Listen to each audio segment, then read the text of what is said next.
नमस्कार दोस्तों, ओम श्री गणेशाय नमः।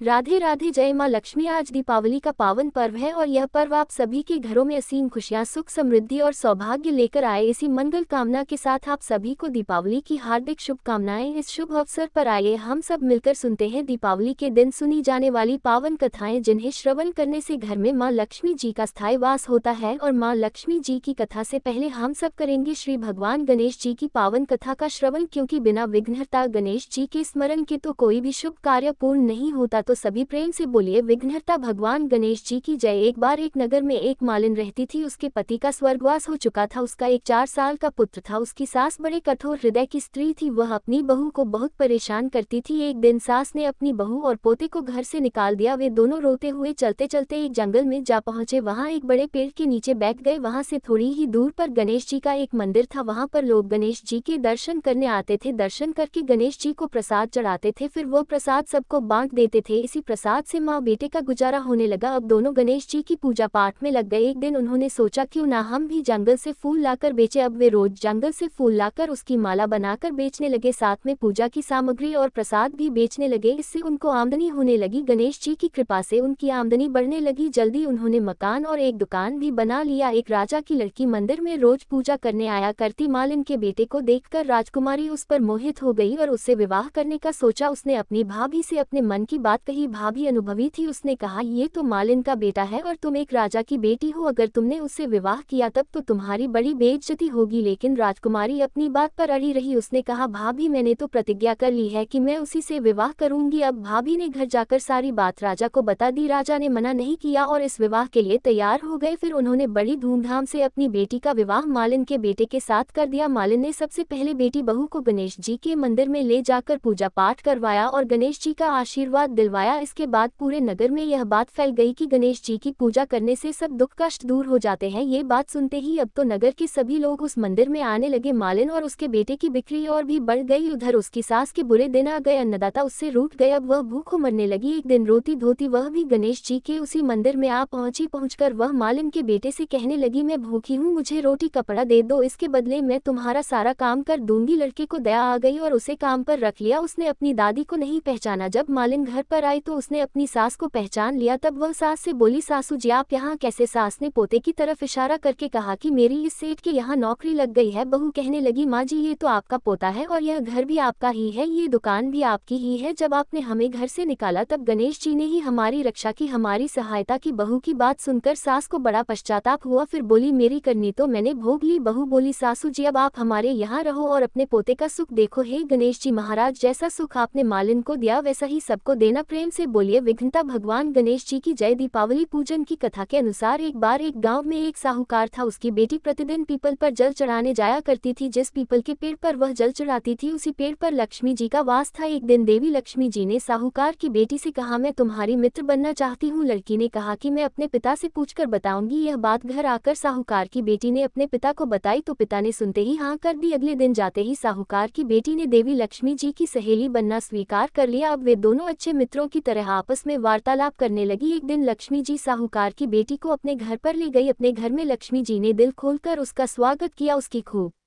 खातिर की अनेक प्रकार के स्वादिष्ट व्यंजन उसे परोसे। खूब खातिरदारी के बाद जब साहूकार की बेटी वापस लौटने लगी तब लक्ष्मी जी ने प्रश्न किया कि सखी अब तुम मुझे कब अपने घर बुलाओगी? तब साहूकार की बेटी ने लक्ष्मी जी को अपने घर पर आने का निमंत्रण दे दिया। अब साहूकार की बेटी ने निमंत्रण तो दे दिया लेकिन अपने घर की आर्थिक स्थिति को देखकर वह बहुत उदास हो गई। उसे डर लगने लगा कि क्या वह लक्ष्मी जी का अच्छे से स्वागत कर पाएगी, क्या उन्हीं की तरह उन्हें भोजन परोस पाएगी। सोचकर साहूकार की बेटी उदास हो गई। साहूकार ने अपनी बेटी को उदास देखा तो वह समझ गया। फिर उसने अपनी बेटी को समझाया कि बेटी तू फौरन मिट्टी से चौका लगाकर साफ सफाई कर 4 बत्ती के मुख वाला दिया जला और लक्ष्मी जी का नाम लेकर बैठ जा। ठीक उसी समय एक चील किसी रानी का नौलखा हार लेकर उसके पास डाल गई। साहूकार की बेटी ने उस हार को बेचकर सोने की चौकी थाल और भोजन की तैयारी की। थोड़ी ही देर में श्री गणेश जी के साथ लक्ष्मी जी उसके घर पर आ गई। साहूकार की बेटी ने उन दोनों की खूब सेवा की। उसकी खातिर से लक्ष्मी जी बहुत प्रसन्न हुई और फिर लक्ष्मी जी की कृपा से साहूकार बहुत अमीर व्यक्ति बन गया। दूसरी कथा के अनुसार एक बार की बात है, एक राजा ने लकड़हारे को प्रसन्न होकर उसे चंदन की लकड़ी का जंगल उपहार स्वरूप दे दिया। लेकिन लकड़हारा तो ठहरा लकड़हारा, भला उसे चंदन की लकड़ी का महत्व क्या पता। वह तो साधारण लकड़ियों की तरह जंगल से चंदन की लकड़ियां लाकर उन्हें भी जलाकर भोजन बनाने के लिए प्रयोग में लाता था। राजा को अपने गुप्तचरों से यह बात पता चली तो उसकी समझ में आ गया कि धन का उपयोग तो केवल बुद्धिमान व्यक्ति ही कर पाता है। यही कारण है कि लक्ष्मी जी और श्री गणेश जी की एक साथ पूजा की जाती है, ताकि व्यक्ति को धन के साथ साथ उसे प्रयोग करने की योग्यता भी आ जाए। धार्मिक ग्रंथ रामायण में कहा गया है कि जब 14 वर्ष का वनवास काटकर श्री राम लंका नरेश रावण का वध कर वापस अयोध्या आए थे, तो उन्हीं के वापस आने की खुशी में समस्त अयोध्या वासियों ने अयोध्या को दीपों से सजाया था। अपने भगवान के वापस आने की खुशी में पूरी अयोध्या नगरी दीपों की रोशनी में जगमगा उठी थी। एक अन्य कथा के अनुसार भगवान श्री कृष्ण ने दीपावली से एक दिन पहले नरकासुर का वध किया था। नरकासुर एक दानव था और भगवान श्री कृष्ण ने नरकासुर का वध कर पृथ्वी लोक को उसके आतंक से मुक्त कराया था। बुराई पर अच्छाई की जीत के प्रतीक के रूप में दीपावली का पर्व मनाया जाता है। एक और कथा के अनुसार एक बार एक साधु के मन में राजसिक सुख भोगने का विचार आया। इसके लिए उसने लक्ष्मी जी को प्रसन्न करने के लिए कठिन तपस्या करनी आरंभ कर दी। तपस्या पूरी होने पर लक्ष्मी जी ने प्रसन्न होकर उसे मनोवांछित वर दे दिया। अब वरदान मिलने के बाद वह साधु राजा के दरबार में पहुंचा और सिंहासन पर चढ़कर राजा का मुकुट नीचे गिरा दिया। राजा ने देखा कि मुकुट के अंदर से एक विशाला सांप निकलकर भागा। ये देखकर राजा बहुत प्रसन्न हुआ, क्योंकि साधु ने उस सांप से राजा की रक्षा की थी। इसी प्रकार एक बार साधु ने सभी दरबारियों को फौरन राजमहल से बाहर जाने को कहा। सभी के बाहर जाते ही राजमहल गिरकर खंडहर में बदल गया। राजा ने अब की बार फिर उसकी प्रशंसा की। अपनी बार बार प्रशंसा सुनकर साधु के मन में अब अहंकार आने लगा। साधु को अपनी गलती का पता चला तो उसने गणेश भगवान जी को प्रसन्न किया। गणेश भगवान जी के प्रसन्न होने पर राजा की नाराजगी दूर हो गई और साधु को उसका स्थान वापस दे दिया गया। इसीलिए कहा गया है कि धन के लिए बुद्धि का होना अत्यंत आवश्यक है। यही कारण है कि दीपावली पर लक्ष्मी जी और श्री गणेश के रूप में धन और बुद्धि की पूजा की जाती है। महाकाव्य रामायण के अनुसार रावण को हराने के बाद भगवान राम के अयोध्या लौटने के उपलक्ष्य में दिवाली मनाई जाती है। श्री राम को 14 साल के लिए अयोध्या से उनके पिता राजा दशरथ द्वारा वनवास दिया गया था। उनकी पत्नी माता सीता और भाई लक्ष्मण जी भी वनवास के समय उनके साथ थे। तीनों ने 14 साल तक जंगल में भटकते हुए तरह तरह की चुनौतियों का सामना किया। वनवास के दौरान लंका के राजा रावण ने माता सीता का अपहरण कर लिया था। एक दिन जब माता सीता कुटिया में अकेली थी, तब रावण ने संत का रूप धारण करके छल से उनका अपहरण कर लिया। दिव्य पक्षी जटायु बहादुरी से रावण से लड़ने का प्रयास करता है, लेकिन रावण माता सीता को समुद्र पार करके अपने राज्य लंका में ले गया। श्री राम वानरों के राजा सुग्रीव और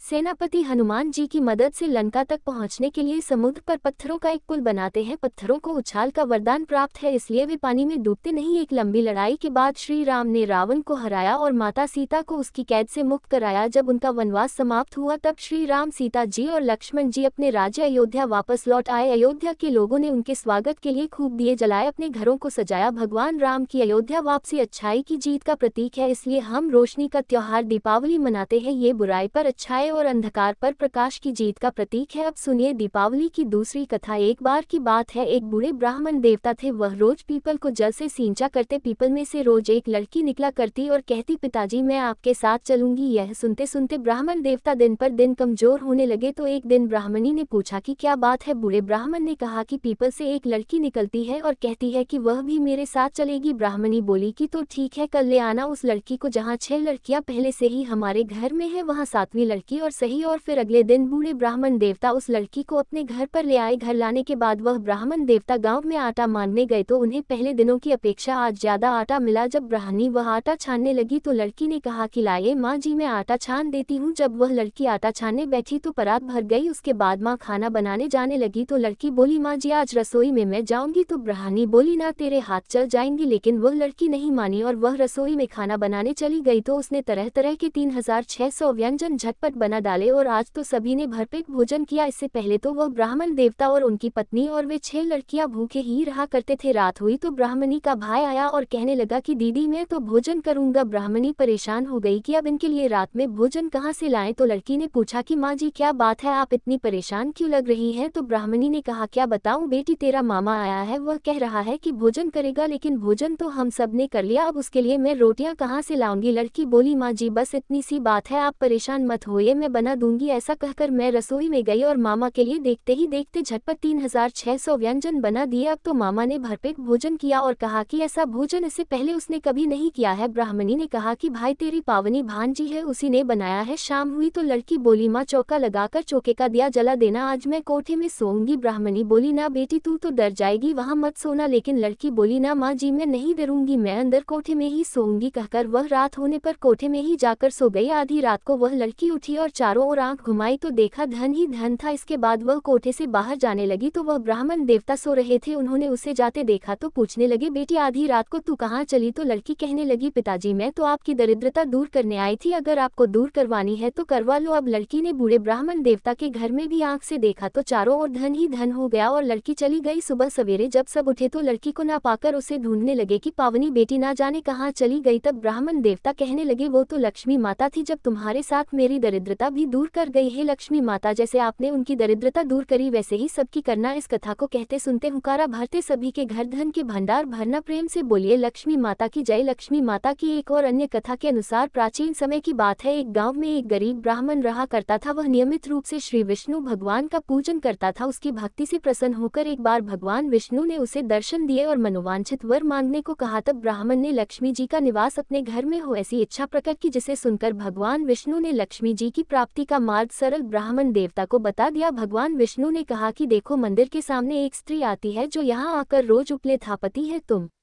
उसे अपने घर आने का आमंत्रण दे देना। वह स्त्री ही देवी लक्ष्मी है और देवी लक्ष्मी जी के तुम्हारे घर आने के बाद तुम्हारा घर धन धान्य से भर जाएगा। ऐसा कहकर श्री विष्णु जी अंतर्ध्यान हो गए। अगले दिन सुबह 4 बजे ही वह ब्राह्मण मंदिर की सीढ़ियों पर बैठ गया। लक्ष्मी जी भी उपले थापने के लिए आए तो ब्राह्मण ने उनसे अपने घर आने का निवेदन किया। ब्राह्मण देवता की बात सुनकर लक्ष्मी जी समझ गई कि यह सब कुछ श्री विष्णु जी के ही कहने से हुआ है। तब लक्ष्मी जी ने ब्राह्मण देवता से कहा तुम महालक्ष्मी व्रत करो और रात को चंद्रमा को अर्घ देने से तुम्हारा मनोरथ पूर्ण हो जाएगा। तब ब्राह्मण देवता ने देवी के कहे अनुसार व्रत और पूजन किया और देवी को उत्तर दिशा की ओर मुंह करके पुकारा, जिससे देवी लक्ष्मी जी ब्राह्मण देवता पर प्रसन्न हो गई और उन्होंने अपना वचन पूर्ण किया और देवी लक्ष्मी जी की कृपा से ब्राह्मण देवता के घर में अन्न और धन के भंडार भर गए। इस प्रकार आज के दिन जो भी भक्त सच्चे मन से माता लक्ष्मी जी को समर्पित इन कथाओं को सुनता है, माता लक्ष्मी जी की असीम अनुकंपा उन पर सदैव बनी रहती है। कथा समाप्त। अब सुनिए श्री लक्ष्मी चालीसा पाठ और आरती। मातु लक्ष्मी करी कृपा करो हृदय में वास, मनोकामना सिद्ध कर पूर्वहु मेरी आस। सिंधु सुता विष्णु प्रिय नत सिर बारंबार रिद्धि सिद्धि मंगल प्रदे नत सिर बारंबार यही मोर अरदास। हाथ जोड़ विनती करूँ सब विधि करो सुवास। जय जननी जगदम्बिका सिंधु सुता में सुमिरो तो ही ज्ञान बुद्धि विद्या दो मोहि, तुम समान नहीं कोई उपकारी सब विधि पूर्वहु आस हमारी। जय जय जगत जननी जगदम्बा सबके तुम ही हो स्वलंबा, तुम ही हो घट घट के वासी, विनती यही हमारी खासी। जग जननी जय सिंधु कुमारी दीन की तुम हो हितकारी, विनयो नित्य तुमह महारानी कृपा करो। जग जननी भवानी जेह विधि स्तुति करो, तिहारी सुधि लीजे अपराध बिसारी। कृपा दृष्टि चित वो मम ओरी, जगत जननी विनती सुन मोरी। ज्ञान बुद्धि जय सुख की दाता संकट हर करो हमारी माता। क्षीर सिंधु जब विष्णु मथायो, 14 रत्न सिंधु में पायो। 14 रत्न में तुम सुख राशि सेवा कियो, प्रभु ही बंदासी। जब जब जन जहाँ प्रभु लीन्हा रूप बदल तय सेवा कीन्हा स्वयं विष्णु। जब नर तनु धारा लीनहु अवधपुरी अवतारा, तब तुम प्रकट जनकपुर माही सेवा कियो। हृदय पुल का ही अपनायो तो अंतर्यामी विश्व विदित त्रिभुवन की स्वामी। तुम सब प्रबल शक्ति नहीं आई कह तक महिमा कहो बखानी। मन क्रम वचन करे शिवकाय, मन इच्छित वांछित फल पाए। तक छल कपट और चतुराई पूजा विविध भांति मन लाए, और हाल में कहो बुझाई। जो ये पाठ करे मन लाए, ताको कोई कष्ट ना होई। मन इच्छित फल पावे, फल सोई त्राही त्राही। जय दुख निवारणी त्रिविध ताप भव बंधन हारणी। जो यह चालीसा पढ़े और पढ़ावे, इसे ध्यान लगाकर सुने सुनावे, वे ताको कोई न रोग सतावे। पुत्र आदि धन संपत्ति पावे, पुत्रहीन और संपत्ति हीना। अंधा बर कोड़ अति दीना, विप्र बुलाए के पाठ करावे। शंका दिल में कभी ना लावे, पाठ करावे दिन चालीसा। ता पर कृपा करे गौरी सा, सुख संपत्ति बहुत सी पावे। कमी नहीं काहू की आवे, 12 मास करे जो पूजा ते सम धन्य और नहीं दूजा। प्रतिदिन पाठ करे मन माही, उन सम कोई जग में नाही। बहुविध विधि क्या में करो बढ़ाए, ले परीक्षा ध्यान लगाई। करी विश्वास करे व्रत निमा होए सिद्ध उपजय और प्रेमा। जय जय जय लक्ष्मी महारानी सब में व्यापित जो गुण खानी। तुम्हारो तेज प्रबल जग माही, तुम सुमकोहु दयाल को नाही मोही। अनाथ की सुधि अब लीजे, संकट काटी भक्ति मोही दीजे। भूल चूक कर क्षमा हमारी, दर्शन दीजे दशा निहारी। बिन दर्शन व्याकुल अधिकारी, तुम ही अक्षत दुख सह कहते भारी नहीं मोहि ज्ञान बुद्धि है तन्मे सब जानत हो अपने मन में रूप चतुर्भुज करके धारण कष्ट मोरब करहु निवारण कही प्रकार में करो बढ़ाई ज्ञान बुद्धि मोहि अधिकाय रामदास अब कहाई पुकारी करो दूर तुम विपत्ति हमारी त्राही त्राही दुखारनी हरो बेगी की सब त्रास जयति जयति जय लक्ष्मी करो शत्रु उनका नाश रामदास हरि ध्यान नित विनय करत कर जोर मातो लक्ष्मी दास पर करहु दया की कोर इति लक्ष्मी चालीसा संपूर्णम माँ लक्ष्मी जी की आरती ओम जय लक्ष्मी माता मैया जय लक्ष्मी माता तुमको निशिदिन सेवत मैया जी को निशिदिन सेवत हर विष्णु विधाता ओम जय लक्ष्मी माता उमा रमा ब्रह्मानी तुम ही जगमाता मैया तुम ही जगमाता सूर्य चंद्रमा ध्यावत नारद ऋषि गाता ओम जय लक्ष्मी माता दुर्गा रूप निरंजन नी सुख संपत्ति दाता मैया सुख संपत्ति दाता जो कोई तुमको ध्याता रिद्धि सिद्धि धन पाता ओम जय लक्ष्मी माता तुम पाताल निवासिनी तुम ही शुभ दाता मैया तुम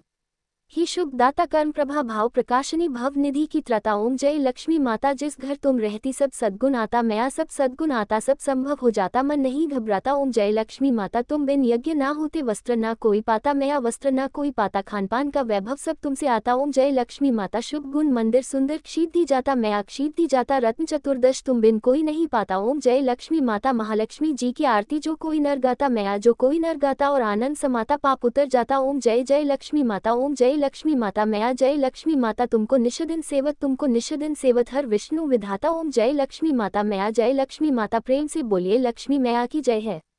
धन्यवाद।